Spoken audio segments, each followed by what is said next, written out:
श्रीराम.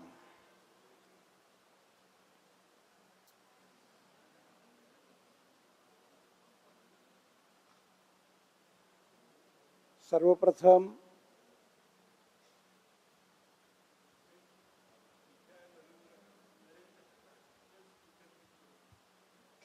ज्यांच्या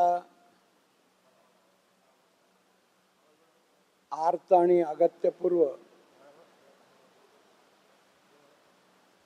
ओलाव्याने भरलेल्या निमंत्रणामुळे मला आपणा सर्वांच्या दर्शनाचा लाभ झाला, अशा परमादरणीय बाबासाहेबांना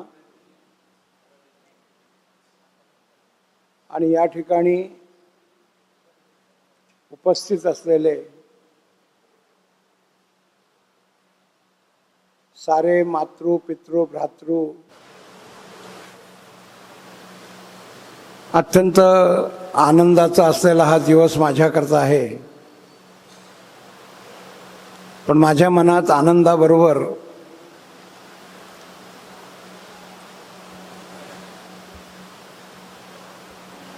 एक छोटा दडपणाचा भाव आहे. अध्यात्मशास्त्रात विवेचन असं केलं आहे की बोलणाऱ्याला अधिकार हा केवळ साधनेनंतर प्राप्त होतो. काही वाचलं, काही दोन गोष्टी बघितल्या, काही दोन गोष्टी ऐकल्या, त्या आवश्यक आहेत, चांगल्या आहेत, पण त्या पुरेशा नाहीत. इथे जी तुम्ही सर्व मंडळी बसलेली आहात, यांची सद्गुरूंच्या प्रती असलेली जी साधनेची भक्ती आहे, ती माझ्यापेक्षा खूप अधिक आहे.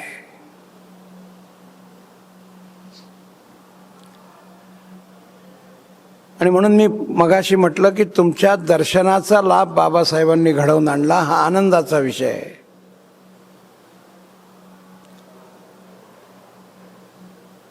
आणि तशी पात्रता नसताना सुद्धा आपल्या पुढे विषयाची मांडणी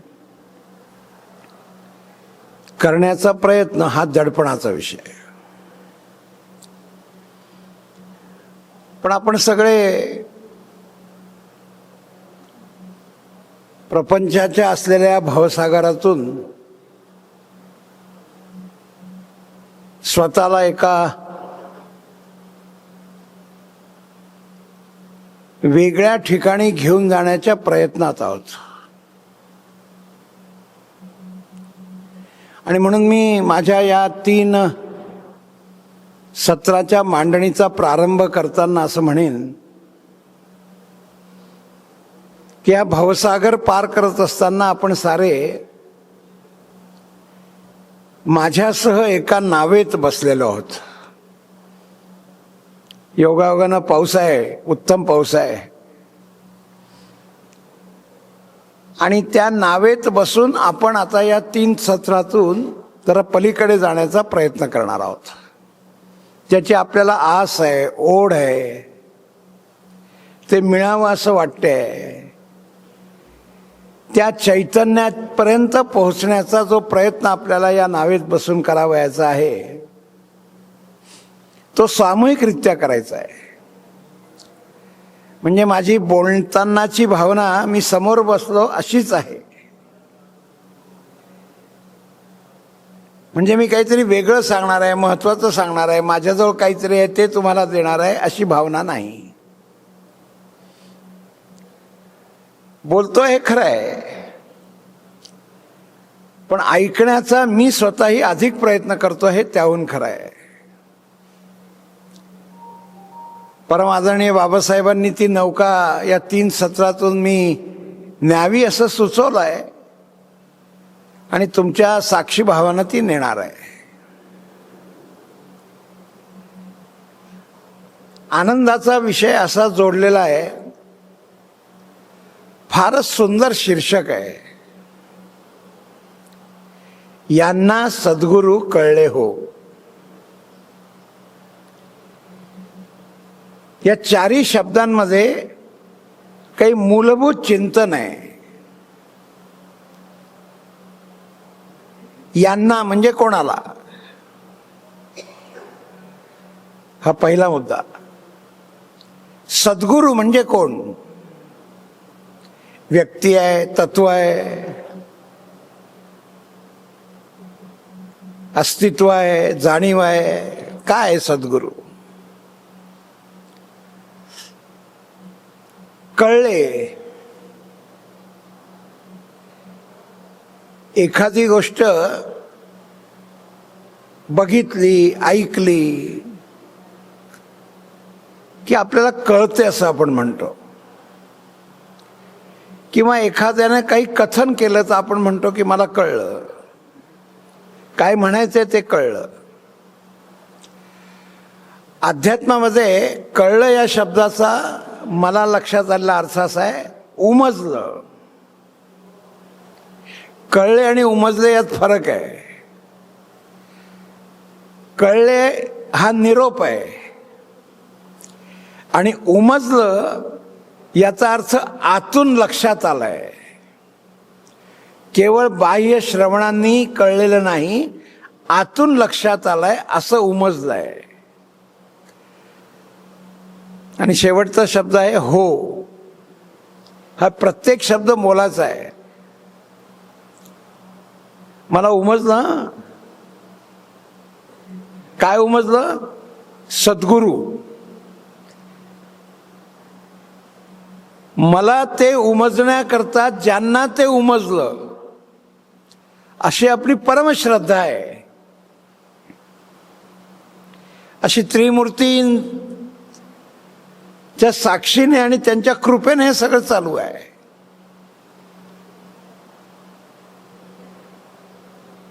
त्यांना ते कसं उमजलं, कसं त्यांनी ते त्यांच्या जीवनात आणलं, म्हणजे तो अधिकार ग्रहण करण्यासाठी पात्रता काय असावी लागते. ज्यांना ते कळलेलं असतं, नीट आतून स्फुरलेलं असतं, उमजलेलं असतं, अनुभूतीपर्यंत पोहोचलेलं असतं. तिन्ही शब्द महत्वाचे आहे. आतून स्फुरले, उमजले, खुलले. कळी खुलते तेव्हा फूल होतं. खुलले.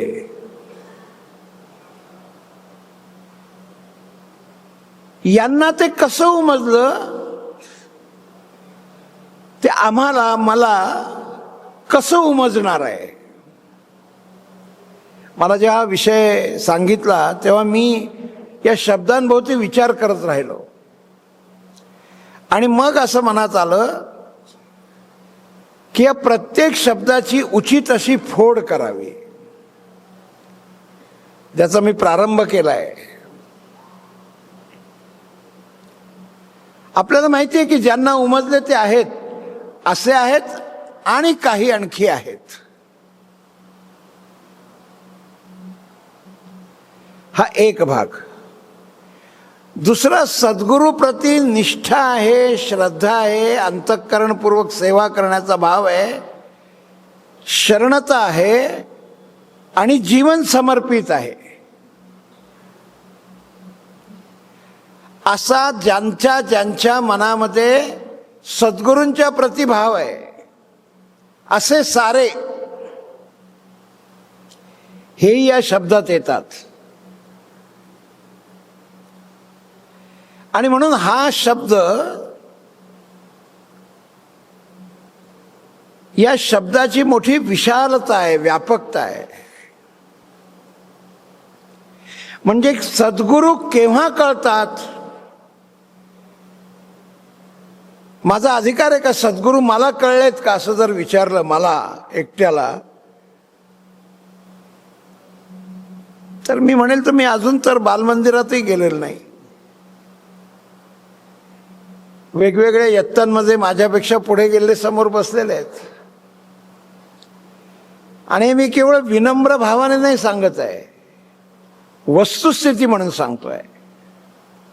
खूप वेळा मांडताना तो भाव विनम्र वाटतो, तो असावाच लागतो.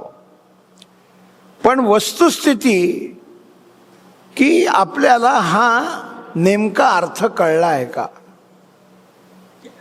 सर्व सद्गुरूंप्रती सर्व शिष्यांच्या मनातला भाव खुलण्याकरता, उमजण्याकरता आणि पुढे जाऊन तो पचनी बनण्याकरता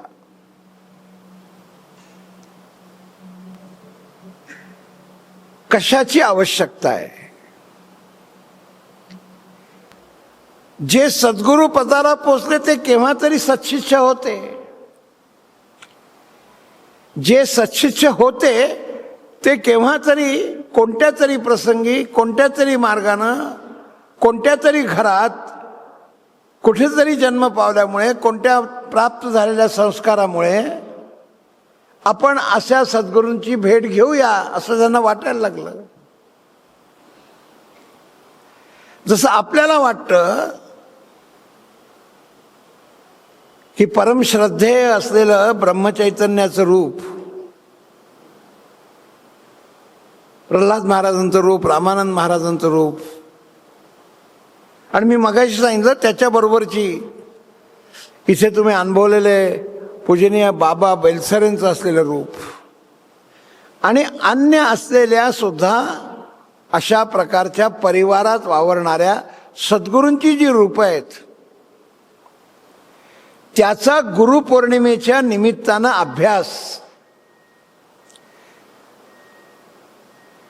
अभ्यासात गिरवावा लागतो, अभ्यासाचा ध्यास घ्यावा लागतो आणि आपल्या श्वासात तो अभ्यास आणावा लागतो. असा माझा प्रयत्न या 3 सत्रांच्या द्वारे असणार आहे.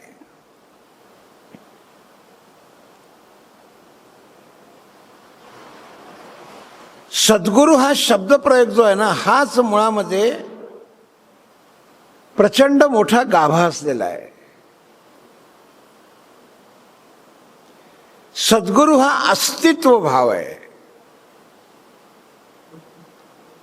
इथे सद्गुरु आहेत असा मी शब्दप्रयोग केला तर याचा अर्थ काय की त्यांचं इथे सगळीकडे अस्तित्व आहे. दिसतंय का मला? माझ्या शक्तीनुसार दिसतंय. दृश्य स्वरूपात दिसतंय का? तर मला जी माझी शक्ती आहे त्यानुसार जेवढं दिसावं, कदाचित अंधुक असेल, कदाचित दिसतही नसेल, दिसण्याची प्रक्रिया सुरू झाली असेल, असे वेगवेगळे टप्पे असतात साधनेतले. दिसतंय का मला? हो दिसतंय, कारण त्यांचं अस्तित्व आहे ना, ते आहेत. ते आहेत हा मनातला भाव. हे अस्तित्व कसं आहे? हे अस्तित्व 2 शब्दात सांगायचं झालं त्याचं निर्विकल्प आहे आणि दुसरं म्हणजे ते निरामय आहे. असं ते निराळं आहे. निरामय हा शब्दप्रयोग आपण कुठे वापरतो? ज्ञानेश्वर माऊलींनी त्याचं वर्णन करताना फार सुंदर केलेलं आहे. माऊली असं म्हणतात, चंद्राला शीतलता ज्याच्यामुळे प्राप्त होते, चंद्राला, आणि सूर्याला सोज्वळता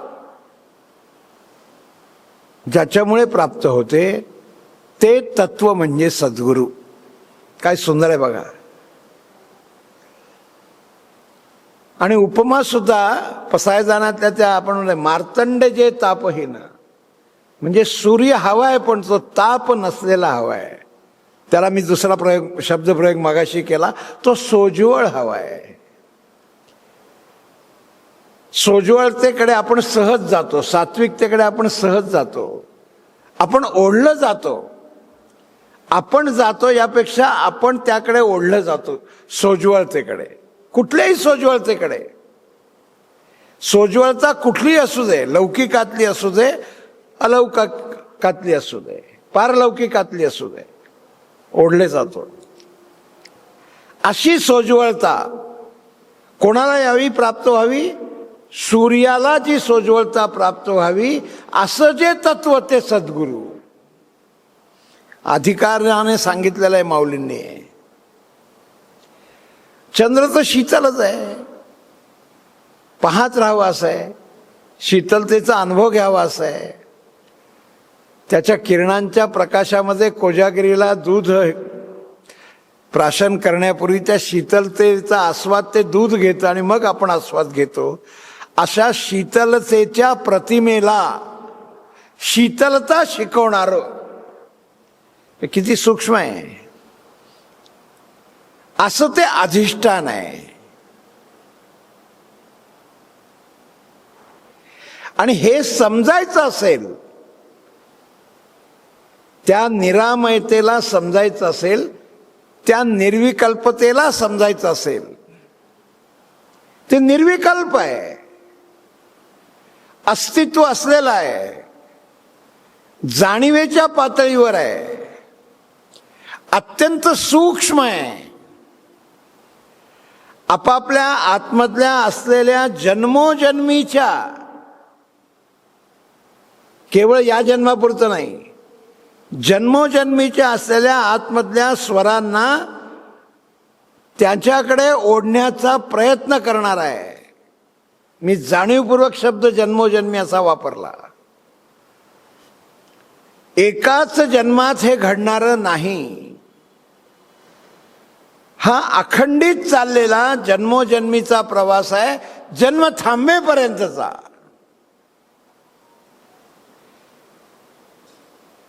पुन्हा जन्म नाही अशी अवस्था येईपर्यंतचा.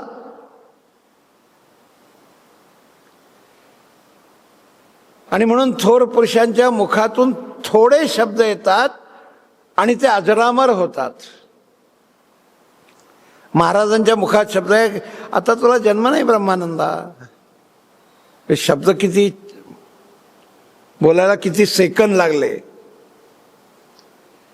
प्रवास केवढा आहे. आणि म्हणून आकलनाच्या पातळीवर सद्गुरूचं तत्व समजणं, ती निर्विकल्पता अनुभवावी लागते, त्या निरामयतेला स्पर्श करावा लागतो. आणि निरामय हा शब्द साहित्य विश्वात बालकाला वापरतात. अगदी छोटंसं रांगणारं जे बाळ आहे, त्याचा आईकडे असलेला जो ओढा आहे, याला साहित्यात निरामयचा शब्द आहे. म्हणजे मी तेवढा निरामय होऊ शकतो का? निरामयतेकडे जायला निरामयता आली पाहिजे. बाळासारखा तू सांभाळणार आहेस. आणि हे कथन इथून नाही, हे सोपं आहे, याच्या इतकं सोपं काहीच नाही. आणि हे कथन केलंच पाहिजे असंही नाही. हे इथे असलं की कथनाची आवश्यकता नाही. असं तुझं निरामय मन झाल्यावर त्या जीवाचा, त्या शिवाशी, या आत्म्याचा त्या परमात्म्याशी आणि मग असलेल्या अंतिम भगवंताच्या आत्म्याशी होणारं हे मनोमिलन आहे. आणि म्हणून मी उपमा दिली, हा आपला सगळ्यांचा सामूहिक प्रवास आहे. नावेत बसून करायचा आहे, भवसागर पार करण्याकरता करायचा आहे. आणि भरपूर पाऊस झालेला असल्या कारणामुळं नदी तुडुंब भरून वाहते आहे. क्षणात असं वाटेल की जाऊ की नाही, क्षणात एखादी लाट येईल, आपलं नाव जरा इकडे तिकडे सरकेल, कुठेतरी संथता येईल, आपल्याला असं वाटेल छान वाटतंय. चहूकडे पाहिलं तर सर्वत्र पाणीच पाणी आहे, म्हणजे तेच तत्व आहे. आणि हळुवारपणे चाललो आहोत, ज्याची आता या प्रथम सत्रात सुरुवात आहे. हे माझ्यात यायचं असेल तर हे तत्व जाणीवेच्या, नेणीवेच्या आणि सूक्ष्मतेच्या पातळीवरच येऊ शकते. सुरुवात सगुण रूपात आहे, पूजन निर्गुण रूपात आहे, आणि निर्गुण रूपात पूजन मला काय करता येणार आहे तुझं, म्हणून पुन्हा तुझ्या सगुणाच्या दर्शनाची ओढ आहे. मी या वाक्याचं थोडं विवरण करण्याचा प्रयत्न करणार आहे. सगुणानं दर्शन आहे, त्या सगुणाच्या अंतर्यामी असलेल्या गुणतत्वाला, अस्तित्व तत्वाला, सूत्र तत्वाला, संस्कारमयी अंतःकरणातून मला माझ्याकडे आणण्याचा प्रयत्न करणं, असा हा या नावेतला प्रवास आहे. म्हणून तो मोकळा शब्द वापरायचा माझ्यापुरता वापरतो की फार कठीण आहे.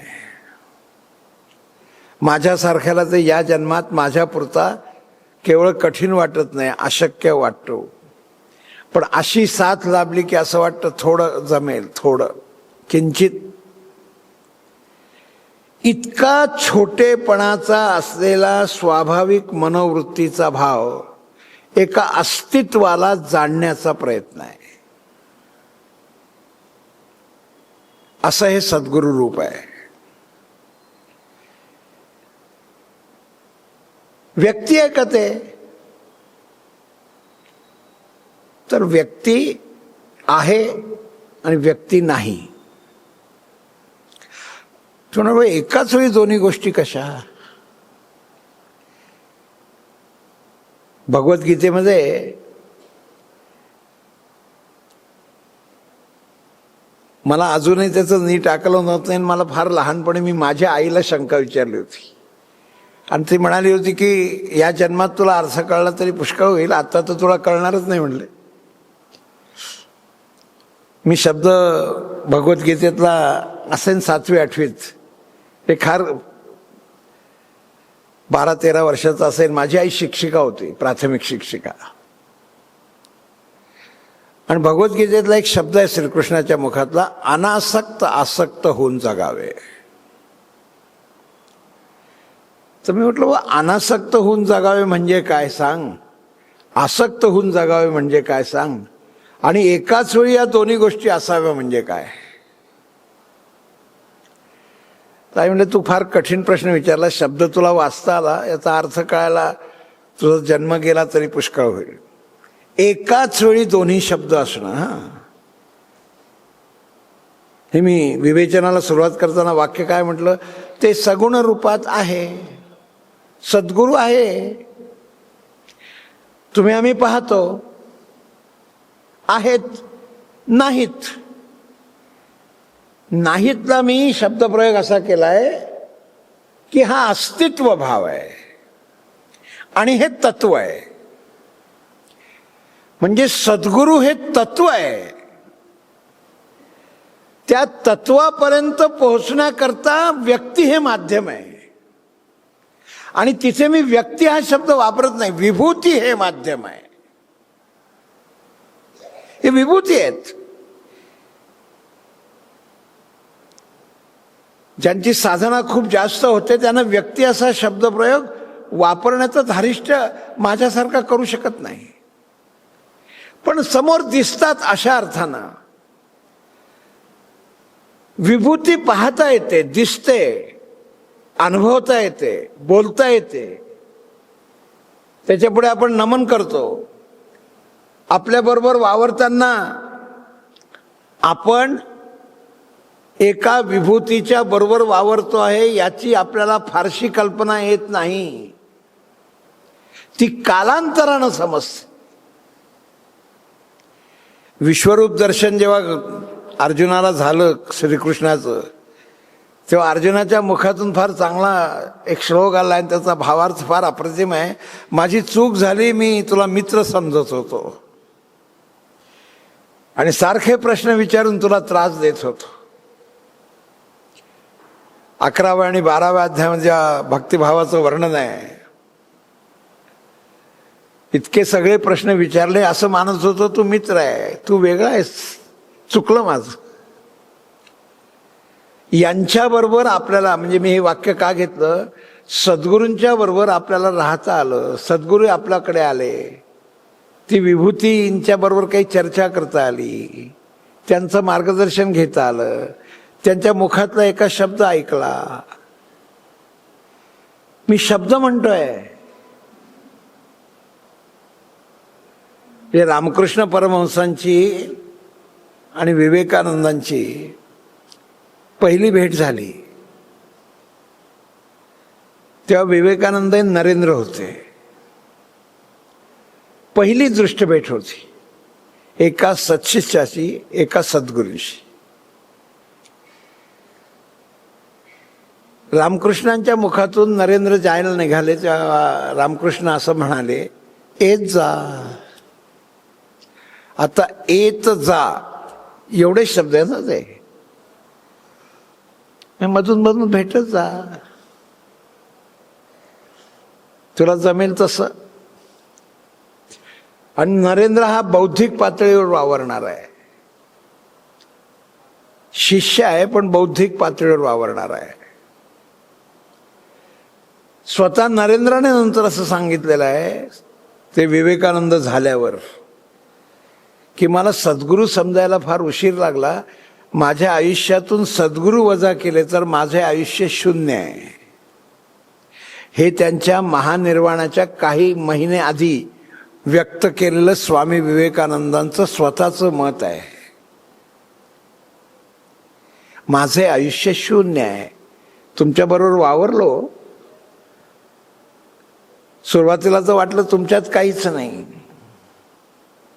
आता मी त्या उदाहरणांमध्ये शिरत नाही जास्त, आपल्या सगळ्यांना माहिती आहे. या विभूतींकडे काही वेळा पाहिल्यावर असं वाटतं लौकिक अर्थानं काय वा, काही सद्गुरू शब्द आपण वापरतो म्हणून मी वापरतो, खरंच लक्षात येत नाही. कारण त्यांचं वागणं बोलणं फार साधं असतं, एक. दोन, ते अत्यंत निर्मळ असतं. तीन, ते अत्यंत पुण्य प्रवाही असतं. चार, ते पवित्र अंतःकरणातून बाहेर आलेलं असतं. याला मी एका आयुष्यात हे साधणं कठीण आहे. त्यामुळे आपल्याला पहिल्या क्षणाला त्याचं आकलन होत नाही. बोलले येत जा म्हणजे कळलं, कळलं म्हणजे माझ्या कानांना कळलं. कळण्याची पहिली प्रक्रिया ही श्रवणेंद्रियांकडे आहे, बघण्याची पहिली प्रक्रिया नेत्राकडे आहे. आणि म्हणून आपल्याकडे बाह्य इंद्रियांना अंतर इंद्रियांपर्यंत नेण्याचा प्रवासाला अध्यात्म म्हटलं आहे. आणि याला प्रत्येकाला शब्द आहे. आपले हे जे डोळे आहेत हे चर्मचक्षु आहेत, कातडीवरचे, जे पाहण्यासाठी भगवंताने दिले आहेत.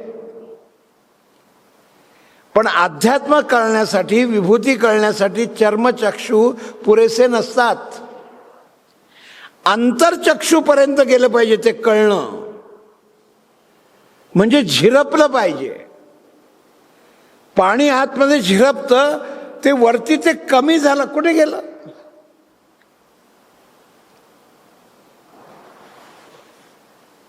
गेलं ते. असं आपल्या चर्मचक्षूंपासून अंतरचक्षूंपर्यंत, चर्मकर्णांपासून अंतरकर्णांपर्यंत असं असतं अंतःकरण. अंतरचक्षू अंतरकर्ण असतात. याचं उत्तर हो असं आहे. आणि अनेकांनी हे दिलेलं आहे, अनेकांनी.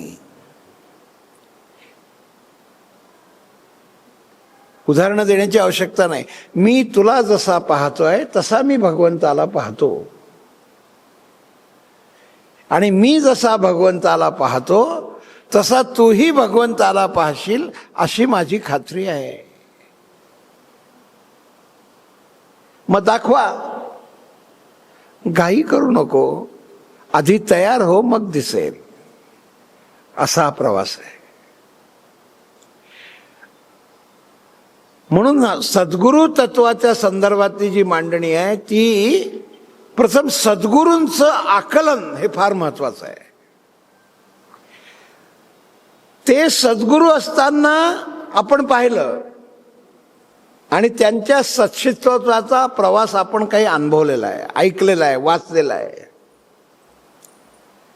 म्हणजे महाराज तुकामाईंकडे होते, बाबा बेलसरेंची भेट महाराजांची झाली. काही व्यक्तींच्या आयुष्यामध्ये खूप उशिरा सद्गुरू आलेले आहेत. हे भाऊसाहेब केतकरांच्या आयुष्यात वयाच्या 53-54व्या वर्षी आले आहेत. वयाचं 53-54 म्हणजे आयुष्याचा किती कालखंड एका अर्थानं गेला बघा. इतक्या उशिरा आलेले आहेत. आणि त्यांनी सत्शिष्य आहे हे प्रमाणभूत स्वतः महाराजांनी सांगितलेलं आहे. सद्गुरू, त्यांचे सद्गुरू तुकामाई, त्यांचे शिष्य, त्यांचे शिष्य. आपल्यापैकी काही भाग्यवान असतात की ज्यांनी यांचं विभूती रूपातलं दर्शन घेतलेलं आहे. आणि मग सद्गुरू आपल्याला त्या प्रवासामध्ये सांगतो, ही जी भवसागराची नाव आहे ना, ही पार होणार आहे.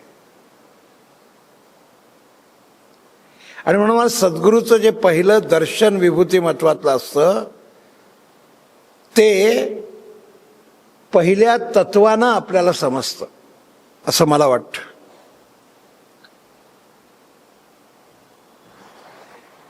म्हणजे एखादी गोष्ट घडली की भगवंत कृपेने हे होत आहे असं सद्गुरू आपल्या सगळ्यांना सांगतात. त्या गोपीनाथच्या जीवनातली कथा आपल्या सगळ्यांना माहिती आहे. काल बाबासाहेबांनी मला 3 पुस्तकं दिली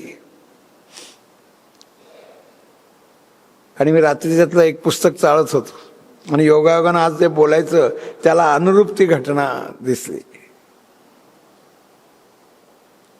आपल्याला माहिती आहे तो मी प्रसंग लांबवत नाही. विहीर खोदण्याकरता मुलं जमलेली आहेत, सारखं खोदकाम करतायत. त्यांना स्वतः महाराज खाण्याच्या 4 वस्तू घेऊन जात आहेत, किती खोल खोदलंय ते पाहतायत वगैरे वगैरे. आणि एक तरुण असं त्यांना म्हणतो की तुम्ही म्हटलं की इथे पाणी लागेल. म्हणले सद्गुरूंचा व्यवहार प्रथम दर्शनी आपल्यावर संस्कार करण्याकरता कसा असतो याचं उदाहरण असं फार बोलकं उदाहरण आहे. तर महाराज असं म्हणतात, अरे असे एक कुजळ मारल्यावर पाणी लागतं का? तुम्ही आता एवढं खोदलं आणि तो म्हणतो एक कुजळ लागल्यावर पाणी लागेल. नाही, तुम्ही सांगा की पाणी लागणार. आणि मग प्रसंग असा आहे की कुजळ मारतात आणि पाणी लागतं. आता हा जो सांगतो हा सत्शिष्य होण्याच्या प्रवासाचा प्रारंभ करताय. हा ते तरुण मुळे आपले करार विहीर खोदा असं सांगितलेलं आहे. प्रारंभ करताय म्हणजे अगदी सुरुवात आहे. तो त्याचा भाव वाढत गेला त्या प्रेमळ वृत्तीमुळे, त्या रसाळ बोलण्यामुळे, ते ओढ असलेलं गोड बोलणं जे असतं ना त्यामुळे. मी खरंच सांगतो, दूरध्वनीवर पहिल्यांदा मी बाबासाहेबांचा आवाज ऐकला, पाहिलेलं नव्हतं त्यांना, इथे आल्यावर पाहिलं. ऐकलेलं होतं. माझ्या मनातून असा स्वर आला, तारीख कोणती असून तुझ्या बाकीच्या भानगडी सोडून दे, तुला जायचंय. तो जो स्वर आहे तो मला असं मी एकटा असताना केवळ ऐकलेला आहे. बोलतोय, बोलल्यावर माझं नाही. ते विषय तुला बोलता येईल की नाही, तुझी पात्रता एक सोडून तुला बोलवलेलं आहे, तू जायचं आहे, हे हे तत्व आहे. सांगताना मी माध्यम घेतलंय, त्यांची क्षमा मागून अशा अर्थानं की त्यांना हे रुचणार नाही याची मला कल्पना आहे. त्या तत्वाकडे पोहोचताना की कोणत्याच प्रकारचं स्तुतिमयता रुचत नाही, हे सुद्धा त्यातली उपांग आहेत बरं का. स्तुतिमयता न रुचणं, निंदा सहज स्वीकारणं, कौतुकाचा वर्षावाला नकार देणं, अन्य कोणतेही प्रहार असतील तर हे प्रहार नाहीच आहे असं म्हणणं, हे बोलायला किती सोपं आहे हो, जगायला किती कठीण आहे. खरंच खूप कठीण आहे. असा जो भाव निर्माण होतो तो सद्गुरु भाव आहे, ज्याचे मी वेगवेगळे उदाहरणं दिली. येत जा, अरे अशी काही कुदळ मारली का पाणी लागणार आहे का? आणि पाणी लागतं. मग पाणी लागल्यावर तो असं म्हणतो की बघा मी म्हणत होतो ना, तुम्ही म्हटलं की पाणी लागेल. त्याच्या मनामध्ये असं आहे, तुमच्यामुळे तुम्ही म्हटलं म्हणून पाणी लागलं. मी घटनेचं विश्लेषण करतोय. महाराज काय म्हणतात, अरे राम नामाचं कुदळ मारताना तू रामाची आठवण केली ना, त्या रामामुळे हे पाणी लागलं. अशी रामाची तुला ओढ लागावी, माझ्यामुळे लागलं नाही पाणी, लागलं पाणी त्यांच्यामुळे. म्हणून घटनेकडे कसं पाहावं, सद्गुरू उमजायला घटनेकडे पाहण्याची दृष्टी आली पाहिजे. तो म्हणतोय की तुम्ही कुदळ मारली, मी म्हटलं होतं की तुम्ही मारा पाणी लागेल, तुम्ही म्हणा फक्त. त्या सामर्थ्यानं पाणी लागलं.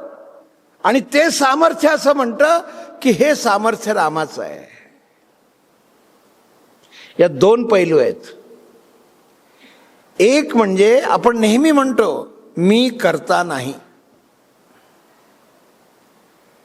कोण करता कोण आहे? कोणीतरी आहे ना, पण राम करता आहे. आणि त्या कर्तेपणाला, त्या रामाच्या कर्तेपणाला सश्रद्ध अंतःकरणाने मी शरण आहे असा भाव ज्यांच्या मनात येतो यांना सद्गुरू कळतात. मी आता यांना शब्दाला स्पर्श केलाय. आणि याच्यात पुन्हा फार सूक्ष्मता आहे. हे सहज झालं पाहिजे, साधेपणे झालं पाहिजे, मनातून झालं पाहिजे, मनापासून झालं पाहिजे.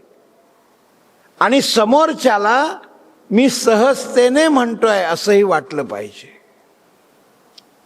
म्हणजे काय, मी एखादी गोष्ट सहजतेने म्हणतो, एखादी गोष्ट नुसती म्हणतो. मी ऑफिसमध्ये असतो तेव्हा आमच्या मुलांशी जेव्हा बोलतो तेव्हा, किंवा मी बाह्य जगतातल्या व्यवहारात असतो काही म्हणा, म्हणजे अध्यात्मामध्ये सद्गुरूंच्या असलेल्या त्या वातावरणात नसतो, त्यावेळी मी जे काही बोलतो त्याला हे 5 शब्द लागू नाही होत. बोललो, शब्द बाहेर पडले. अध्यात्मामध्ये काही शब्दांना निरंतर अतिशय फार मोठं महत्व आहे. साधेपणा, भाबडेपणा, सरळपणा, सोज्वळपणा आणि निःश्रेयसपणा. या जरा सोप्या शब्दांना एक, माझं काही नाही. पण त्या मुलाला काय वाटलं, नाही मी म्हटलं पण महाराज जे अर्थी असं म्हणतायत की रामाचं नाव घेतल्यामुळे पाणी लागलं. त्याच्या मनात आलं होतं की महाराजांची ही शक्ती आहे. शक्ती प्राप्तीनंतर शक्तीचं दर्शन घडवण्याकरता व्यक्तीला व्यक्तीचा आधार ज्यावेळी घ्यावासा वाटत नाही आणि एका वेगळ्या तत्वाचा आधार आपण घेतो, तो राम हा तुमच्या आमच्या जीवनात यावा. असं हे फार मूलभूत चिंतन आहे. आणि म्हणून वावरताना मंडळी सहज वावरतात बघा. माणसाचं वावरणं दोन प्रकारचं असतं. एक मस्त सहज वावरणं आणि दुसरं असतं नियोजन करून वावरणं. मी पाश्चिमात्य देशात गेलो होतो, तरी मला एकदा पाश्चिमात्य देशातलं चिंतन आणि आपल्या देशाचं अध्यात्म चिंतन अशा विषयावर बोलण्याचा योग आला. मी त्यांना म्हटलं की ते भाषण इंग्रजीतून होतं, तर म्हटलं तुमचं चिंतन आणि आमचं चिंतन यात मूलभूत फरक आहे.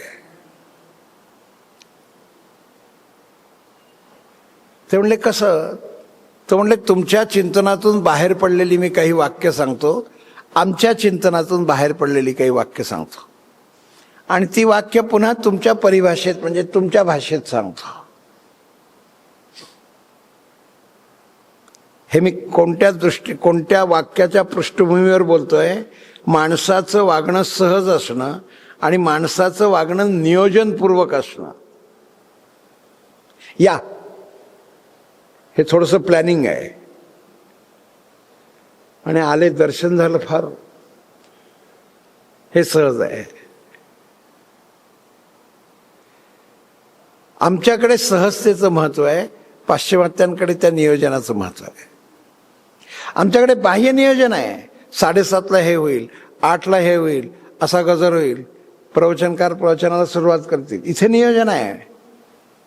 पण हे सहज आहे, ठरवून नाही आहे. आणि म्हणून बघा तुम्ही, आपल्याकडे शरीराचं महत्व सांगताना काय सांगितलंय? शरीर माध्यम खरुधर्म साधनम. हे धर्मासाठी शरीराचं साधन आहे.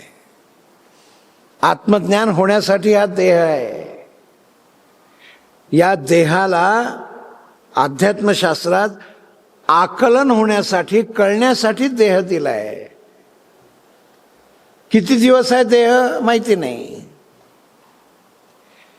या देहातून आकलन करण्याचा प्रयत्न, सहज आकलन करण्याचा प्रयत्न.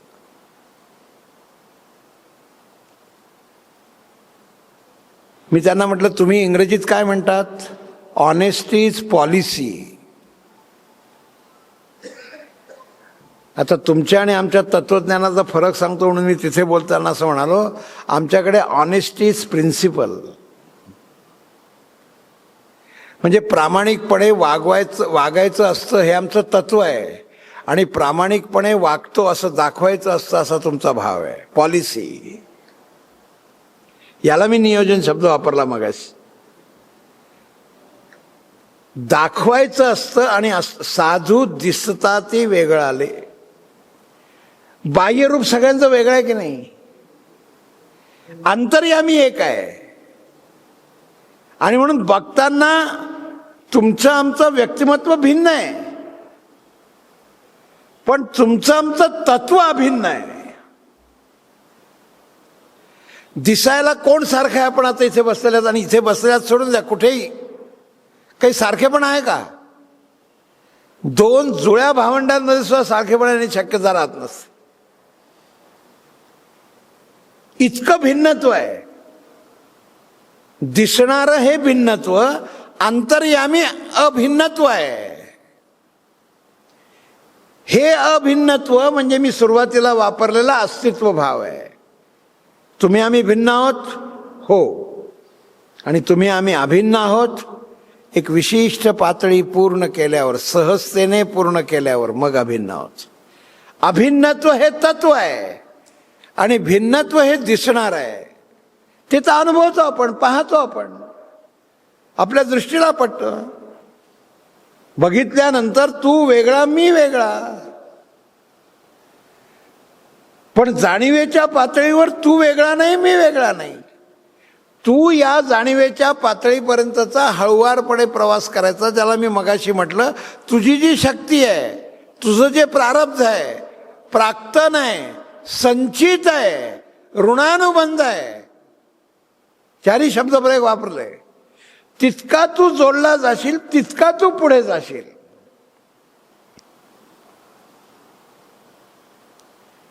पूर्ण होईल का? होईल, होणार नाही म्हणजे काय? तेवढी नक्की तपस्या झाली तर होईल, नाही झाली तर नाही. आता तुम्ही साधक आहात, तुम्ही माझ्या खूप पुढे आहात. मी प्रयत्न करून तुमच्याबरोबर येण्याचा प्रयत्न करतोय. योगायोगानं एका नावेत बसलोय. पण पहिली तरी गेली आणि उतरायचा प्रसंग आला की परमेश्वर म्हणेल जरा पाठक मागे थांबा, पुष्कळ यांना आधी उतरू द्या, यांचा प्रवास जरा जास्त झालाय. म्हणून मी ती छोटीशी उपमा या पावसात घेतली. सद्गुरूंचं तत्व जे आहे हे असं फार मोठं आहे. आणि सद्गुरू भगवंतालाही आवश्यक आहे.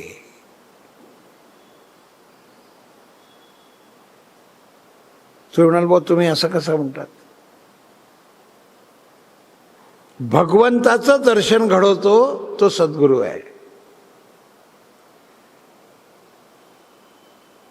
कारण सद्गुरू तो प्रवास सांगतो आणि भगवंतालाही सद्गुरूची आवश्यकता आहे. शिवमहिम्न स्तोत्रामध्ये असा एक उल्लेख आहे की खुद्द शंकर, महादेव, देवादिदेव म्हणजे आणखी कोणी नाही, मग त्यांना महादेव म्हणतं, देवादिदेव म्हणतं. ते म्हणतात की काही गोष्टी मला लक्षात आल्या नाही की मला त्यांच्यापर्यंत जावंसं वाटतं ना, ते एक तत्व आहे. आता हे जर महादेव म्हणत असतील तर माझ्यासारख्या महाजगडानं काय म्हटलं पाहिजे? सद्गुरू हे असं तत्व आहे जे भगवंताला आवश्यक आहे. थोडी मी चौफेर असलेली वीण आपण विणण्याचा प्रयत्न करू एकत्र. पहिल्या अपत्याचा असलेला भाव मनात आल्यानंतर कालांतरानं होणारी आई अपत्याच्या पावलाचा अंदाज घेऊन त्याच्या पावलासाठी काही विणते. त्याला मी शब्द वीण वापरला, पाहिलेलं नाही त्याला. चाहूल नावाच्या विषयाचा आत्ता कुठं ते लक्षात आलंय. अशा अत्यंत पूर्व प्राथमिक अवस्थेत असा असेल पाऊल, आणि मग तो प्रवास आहे. आणि म्हणून आपल्याकडे मातृत्वाचा प्रवास हा सगळ्यात कठीण मानला जातो. सर्व शास्त्रांच्या दृष्टीने, वैद्यकीय शास्त्राच्या दृष्टीनेही आणि अध्यात्मशास्त्राच्या दृष्टीनेही. मातृत्व हे शरीर प्रधान आहे, पण ते मन प्रधान आहे, भाव प्रधान आहे, जाणीव प्रधान आहे. आता मी मातृत्वाचा आशय बोलण्याकरता का घेतला, तर या सगळ्या विभूतींचं हृदय हे मातृहृदय आहे.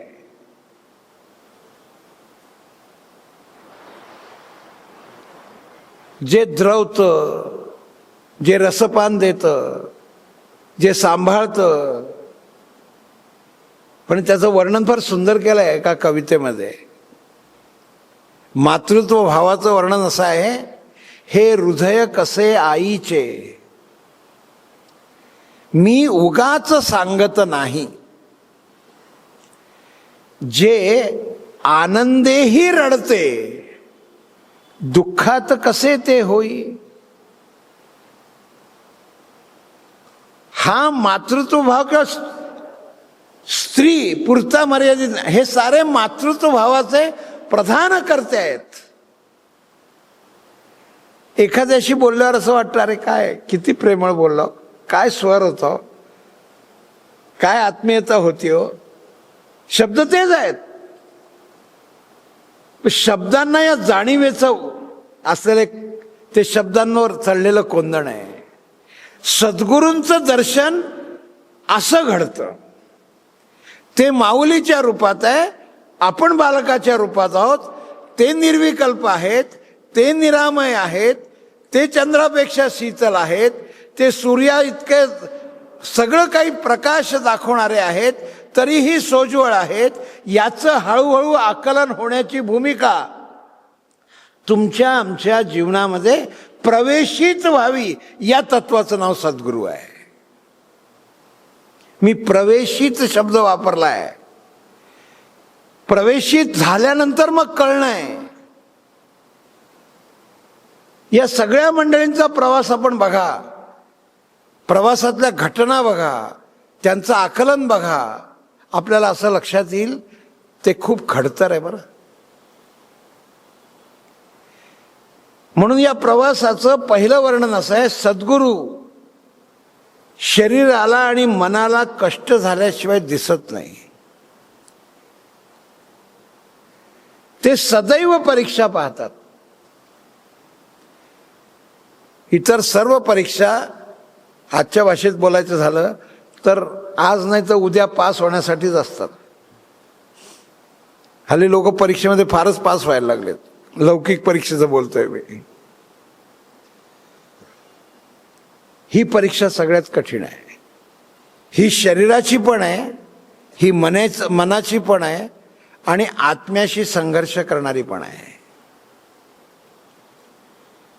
ते कळण्यासाठी, कोण कळण्यासाठी? सद्गुरू. ते अस्तित्व, ते तत्व, ती दृष्टी, तो संस्कार कळण्यासाठी ज्यांना तो कळला असं आपण मानतो. महाराज कळले. कोणाला कळले बा? रामानंद महाराजांना कळले. म्हणजे काय? रामानंद महाराज, प्रल्हाद महाराजांना कळले, बाबा बेलसरेंना महाराज कळले. नावं खूप घेता येते. ही नावं पुन्हा एका अर्थानं बाह्यदर्शनी आहेत. बाह्यदर्शनी म्हणजे ती नावं घेतल्यावर आपल्याला लक्षात येतं. आपल्या शरीर कसं आहे, आपल्याला काही पाहिल्यावर लक्षात येतं. गणेश, दत्त, देवी, शंकर, काही पाहिल्यावर काय आकलन होतं. प्राथमिक पातळीवर आहोत. त्यातल्या मातृत्वाला स्पर्श केल्यानंतरचा जो अनुभव आहे तो, ती जाणीव आहे. त्या स्पर्शाकरता, त्या निरामयते करता मला निरामय व्हायचं आहे. मी बालक असेल तरच मी तिथे जाईल. आणि म्हणून बघा, बालकाची ओढ याच्या इतकी दुसरी जगात कोणती ओढ नाही आहे. हे सर्व दृष्टीने सिद्ध आहे. म्हणजे मी बाबासाहेब पुरंदरेंबरोबर इतिहासाचं काही दर्शन घेण्याकरता वेगवेगळ्या ठिकाणी जात असे. रायगडावर गेलो होतो आणि रात्रीची वेळ होती. ज्यावेळी गेलो होतो त्यावेळी अंधकार होता. काहीतरी छोटी अशी बॅटरी चमकायची आणि आम्ही 7-8 जण होतो. बाबासाहेब अगदी थांबा असं ते त्यांचे, थांबा. आणि आम्ही थांबलो आणि ते मला म्हणे, प्रकाश हा समोरचा कडा दिसतोय का? कडा आता काही नीट दिसत नव्हता, पूर्ण अंधार होता, चंद्रप्रकाशही नव्हता, पण थोडा दिसत होता. तो म्हणले, हा कडा दिसतो नाही दिसतो सोडून दे म्हणले. या कड्याच्या वर जाऊ शकते ती फक्त हवेची झुळूक, आणि खाली येऊ शकते ती फक्त पाण्याची सर. असा हा कडा आहे. आता माझा तुम्हाला प्रश्न आहे, म्हणून आम्हाला असं होणार, या कड्यावरून हिरकणी उतरली दरवाजे बंद केल्यामुळे.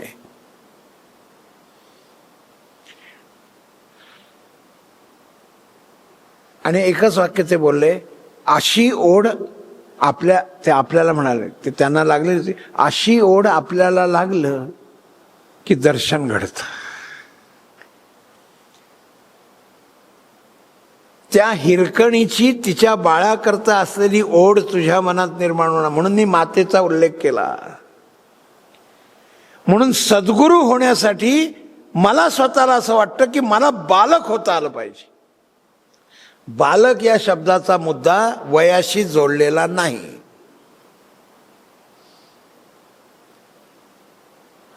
कारण बालपण जातच. तो रांगतो, तो उभा राहतो, तो रांगत नसतो, थोडा उशीर होतो, शेजारच्याचा काही चौथ्या महिन्यात रांगायला लागला, दुसऱ्या काय जे असेल ते, अजून कसं रांगत नाही माझं लेकरू? हे सद्गुरूपण आहे. आणि मी काही करतो तेव्हा निर्धास्त असतो, हे बालकपण आहे.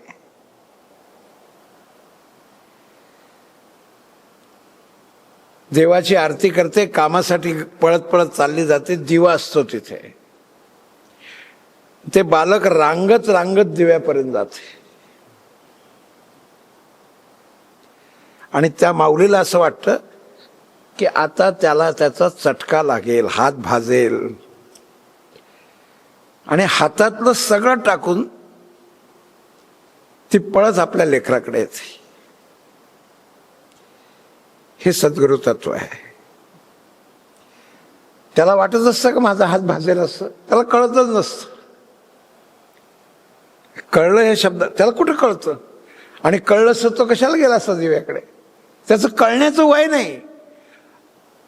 कळण्याचं वय झाल्यानंतर सुद्धा न कळण्याचा भाव म्हणतो मी, न कळण्याचं समज नाही भाव आपल्या मनात, मला काहीच कळत नाही हो, कोण आहे मी?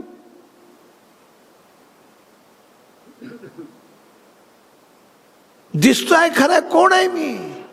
देह आहे, बरोबर आहे.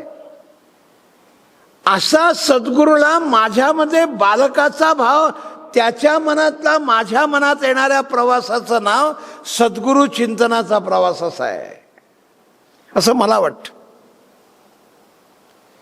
असा मी बालक होणं, आणि बालक होणं ही सगळ्यात कठीण गोष्ट आहे.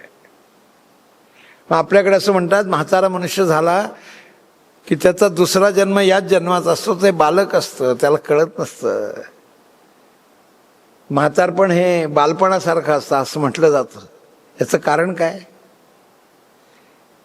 शरीर नावाच्या व्यवस्थेचं कुठल्याही प्रकारचं न राहिलेलं भान, आणि एका दुसऱ्या कोणत्या तरी गोष्टीची लागलेली ओढ, म्हणजे वायामध्ये वार्धक्य आलं, सद्गुरूंची भगवंताची ओढ आहे. मी खऱ्या अर्थानं शारीरिक पातळीवर बालक आहे, मला मातेची ओढ आहे.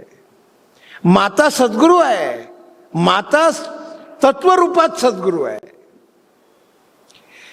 असं माझ्याकडे येणं, आणि मग माझा हा जो मधला प्रवास आहे, हा भगवंतमय होणं, हा महाराजमय होणं, हा श्रीराम शब्दाभोवती बांधलं जाणं, श्रीराम जयराम जय जय राम असं म्हणत राहणं, जय जय रघुवीर समर्थ असं म्हणत राहणं, वेगवेगळ्या वेळी जन्माला आलेल्या संत पुरुषांपुढे शरणवत राहणं, समर्पित राहणं, आणि त्यातून माझा असलेला शून्याकडचा प्रवास हळुवारपणे त्यांच्यापर्यंत नेणं, अशा प्रवासाचं नाव सद्गुरू प्रवास आहे. आणि हा कष्टदायक आहे. एक छोटीशी उपमा देतो. तात्काळ प्राप्त होतं असंही जगात काही असतं, आणि आपल्या आयुष्यात प्राप्त होत नाही असंही असतं. अनुभव दोन्ही प्रकारचे असतात. स्वयंपाक करताना गरम तव्याला बोट लागलं तर चटक्याचा अनुभव त्या क्षणी आहे, आणि रोप लावलं त्याला आता उद्या काही आम्रवृक्ष असेल तर आंबे येतील, वटवृक्ष असेल तर पारंब्या फुटतील. ते रोप लावणं ज्याने लावलं त्यालाच वड पाहता येणार नाही आहे. असा हा प्रवास दीर्घ आहे, कष्टदायक आहे, आणि दुसऱ्या पातळीवर दीर्घ आहे. पण कष्टदायक आहे हे सुखकारक आहे. आता हे जरा अवघड आहे बरं का. कष्ट कसं काय सुखकारक असू शकतात? महाराजांची जी दैनंदिनी आहे त्या दैनंदिनीत एक अप्रतिम वाक्य मला अतिशय आवडतं. लौकिक अर्थानं भगवंताची झालेली अवकृपा ही कृपा मानावी. तुम्ही ती आपल्या पुष्कळांच्या घरी असेल, ते रोजची एक डायरी आहे, फार सुंदर सुंदर व्याख्या केल्या आहेत. तुला तुझी इब्रत सांभाळता यावी. काय सूक्ष्म आहे हो. तुझी इब्रत सांभाळता यावी, संसार बेतानं व समाधानाने करता यावा, असे पैसे तुला मिळालेत की तू सगळा श्रीमंत आहेस असे समजावे.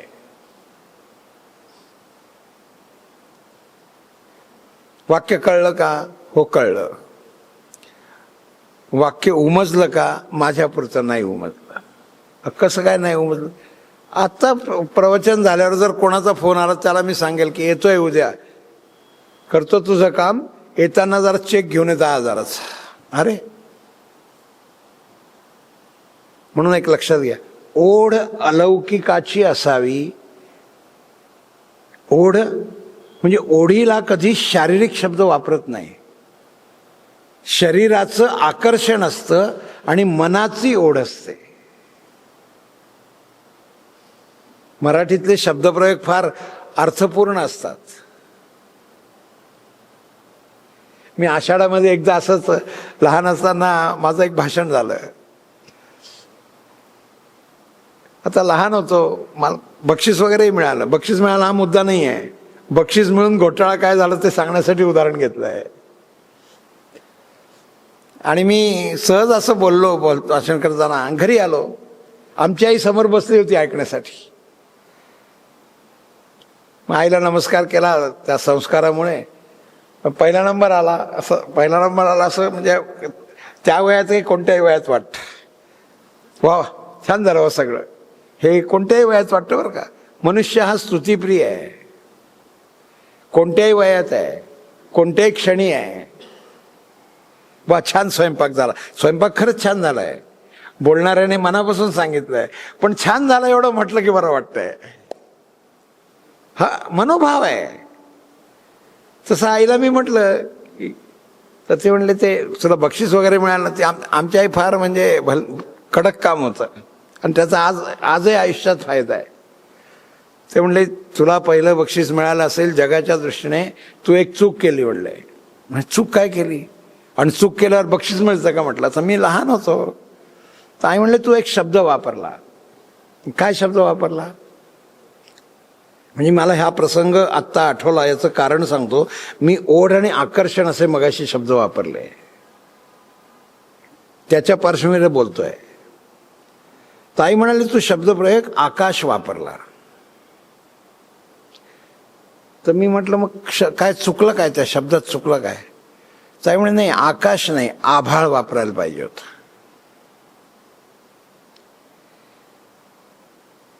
आणि मग ती मला म्हणाली की माया हा शब्द आभाळ शब्दाला जोडतात, आकाश शब्दाला नाही जोडत. आकाश माया असा मराठीत शब्द नाही, आभाळ माया असा शब्द आहे. तुम्ही म्हटलं मला नाही कळलं तुझं म्हणणं. तर ती म्हणाली आभाळ भरलेलं असतं आणि आपल्या जवळचं दुसऱ्याला द्यायचं असतं, त्याला आभाळ म्हणतात. तो रिता होतो ना, असलेलं देऊन टाकतो ना, आणलेलं देऊन टाकतो ना. कुठून तरी बाष्पीभवनाच्या रूपाने आणलंय ते देऊन टाकलं. राम या असलेल्या रूपानं माझ्याकडे आलं, ते माझ्या सच्चिदांना दिलं. हे रूप आहे महाराजांचं. माझं काय म्हणताय? ते असं अनेक ठिकाणी म्हणतात. माझं काय आहे? आणि मी कोण आहे? मी कोणीच नाही असं त्यांनी म्हणावं. म्हणजे मग आपला नंबर कुठे आहे ते आपण प्रत्येकाने पाहून घ्यावं. आणि मग माझी आई असं म्हणाली की असं रीते पण असतं की आकाश आहे, आणि रीते पण करण्याची इच्छा निर्माण होणं म्हणजे आभाळ आहे. हा फरक आहे ओढ आणि आकर्षणात. ओढ वाटली पाहिजे मला, भेटण्याची ओढ. ते भेटणार आहेत का मला? शारीरिक रूपात भेटणार आहेत का? नक्की नाही. ब्रह्मानंद महाराजांनी निर्गुणाची विस्तारानं जरा नंतरच्या सत्रात सांगेन. आणि मग पुन्हा इच्छा व्यक्त केली की मला काही तुमची पूजा निर्गुण रूपात करता येत नाही, तुमचं दर्शन मला सगुण रूपातच दाखवा, कारण मी काही तेवढा पात्र नाही. त्यांची पात्रता होती. महाराज म्हणाल की तुला सगुण रूपात दर्शन घडेल गेल्यानंतर, आणि त्यांना दर्शन घडतच असा उल्लेख आहे. आणि तो त्यांनी केलाय, म्हणजे वेगळं प्रमाणपत्राची गरज नाही आहे. मला ते दिसावं, मला ते प्राप्त व्हावं, मी तिथपर्यंत जावं असा माझ्या मनातला भाव निर्माण करण्याकरता माझा प्रवास कष्टदायक झाला तरी तो सुखकारक मानावा असं ज्या सत्शिष्याला वाटतं, त्यांना सद्गुरू कळतात. आता प्रश्न एक विचारायचा सत्राच्या अखेरीला की असा कष्टकारक प्रवास मला सुखकारक वाटतो का? माझ्या पुढचं उत्तर देऊन टाकतो की मला काही वाटत नाही. कारण माझं जीवन सुख या लौकिक शब्दाभोवती आहे, म्हणून मला कष्ट नकोशेच होतात. आणि हा प्रवास असा आहे की इतक्या परीक्षा घेतल्या जातील, साऱ्या कष्टाच्या न सोसवणाऱ्या कष्टाच्या, आणखी शब्द वापरतो, एका अर्थानं न कल्पना करणाऱ्या कष्टाच्या, अकल्पनीय, अनाकलनीय, अकथितमय असे कष्ट झाले होतील. ते तुझ्या सुखासाठी आहेत, म्हणजे तुझ्या सुखासाठी, म्हणजे लौकिक नाही. वा छान आहे बरं का, व्यवस्था छान आहे, हे लौकिक आहे. त्यांची कृपा आहे, हे लौकिक आहे. असा कष्टकारक प्रवास सुखकारक मानण्याचा भाव ज्यांना उमजलेला असतो त्यांचा प्रवास सद्गुरूंकडे सुरू होतो. तो ज्यांचा झाला त्यांच्या काही उदाहरणांसह, काही तत्वांसह आणि काही सूत्रांसह आपण संध्याकाळच्या व्याख्यानात पाहू. ज्या तन्मयतेने आपण श्रवण केलं त्या तन्मयतेला मी वाकून नमस्कार करतो आणि थांबतो. श्रीराम.